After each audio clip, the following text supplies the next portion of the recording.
Our second game today is crucial for the Warriors, who trailed the Lakers 2-1. A loss would mean Golden State would have to beat the Lakers 3 straight times in that series, and I think that's highly unlikely. But for the Warriors' Chris Mullin, he understands what it's like to be on the brink in a much more serious way. His promising career was almost ruined by alcohol abuse.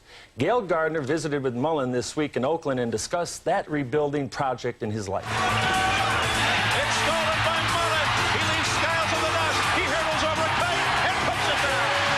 He dribbles, he stops, he shoots over Magic from 21 and hits another one. Mullin, the greatest outside shooting exhibition I've seen in years, maybe ever. He may physically look like a shadow of his former self, but it was the former self who wasn't really there at all. Chris Mullin, the all-American boy. From Flatbush phenom to St. John superstar, he was the gym rat turned golden boy, headed for the Golden State.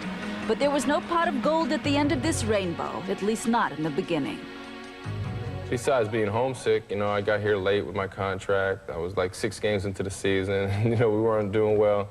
So a lot of things, and back then I'd say, oh, that's nothing, that's nothing. But, you know, looking back now, he said there was a lot of things thrown at me that, Sure. you know, affected the situation, and the fact that I wasn't dealing with them. I wasn't getting upset at anything. I was just holding them in there. Yeah, when I first got here, Chris was an unhappy person. He didn't think much of himself, basically.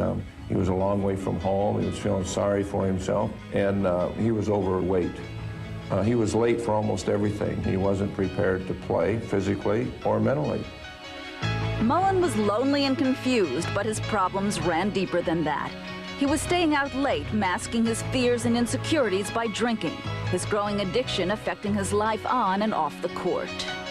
Can you explain in your own terms what it felt like feeling like you needed to have a beer? The main thing that happened to me when I drank was I just was a total different person. You don't talk to anyone, and all you do is, you know, maybe grab a beer and sit and laugh and say everything's okay, but meanwhile you have a lot of things that you want to get off your chest. Here's Chris Mullin, making his first appearance in the game in over a month. Mullin missed 22 games in December of '87 when he entered an alcohol rehabilitation center, a small price to pay for a lifetime degree in self-help.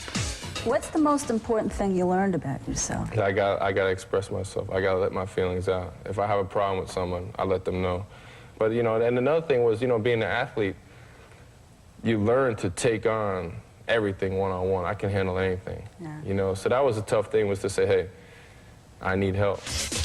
He has transferred the negative energies of his addiction into tangible physical achievement. Long hours of endurance training have paid off in a tremendous on-court display. And here they come 3-on-3, down the middle, Mullin, all the way, Mullin, backhand layup, Mullin, good! Chris Mullin is handling things with confidence now. Perhaps his greatest challenge came last summer with the death of his father, Rod, the beloved patriarch of a close-knit family, who, like his son, overcame alcoholism.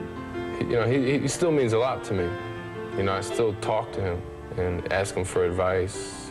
You know, I take my dog for walks at night every night, my dog Kuma. And we go to this park, I usually look up and find a star, and I pick, that's my father. It's almost like he's such a part of me that I refuse to let him go. Nice word about Dad on Mother's Day.